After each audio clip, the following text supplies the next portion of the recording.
L'entreprise, c'est une idée qui a germé dans nos esprits en 98. Ça s'est développé avec le temps, entreprise individuelle, SARL, pour arriver en 2013 au montage de la SAS et de l'entreprise qui est installée aujourd'hui à Guarec.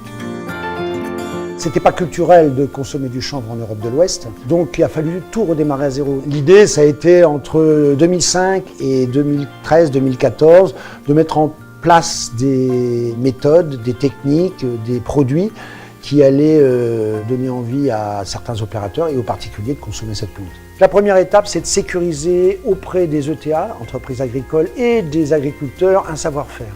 La deuxième chose, ça a été de collecter le grain au champ, de le sécuriser pour l'amener ici et de créer un système qui nous a permis de traiter des volumes de grains assez importants puisque sur 5 ans, nos besoins ont été multipliés par 5. Après avoir sécurisé la première transformation, huile, farine, graines décortiquées, on s'est attaqué depuis 2 ans à la recherche et au développement de nouveaux produits. Chocolat, pâtes alimentaires. On a créé pour la première fois l'année dernière le tefu, qui est l'équivalent pour le chanvre du tofu pour le soja.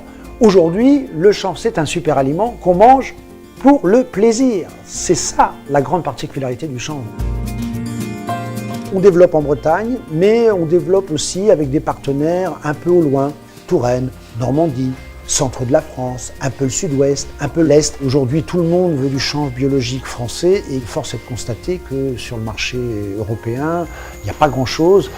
Aujourd'hui, on a des clients allemands, belges, portugais, espagnols qui viennent au contact parce qu'ils avaient jusqu'à présent l'habitude de se fournir en Asie beaucoup et que l'Asie n'a pas très bonne presse, surtout sur les produits bio. Ma mission, c'est de continuer de développer cette filière chanvre, de faire comprendre au grand public et aux professionnels qu'on ne fait pas du chanvre parce que c'est du chanvre ou parce que c'est la mode. On veut redonner ces lettres de noblesse à cette plante. Sans une équipe consciencieuse, motivée, militante, rien ne se serait fait. Christophe Latouche, président de la SASL Chanvre, lauréat Star et Métier pour les Côtes d'Armor.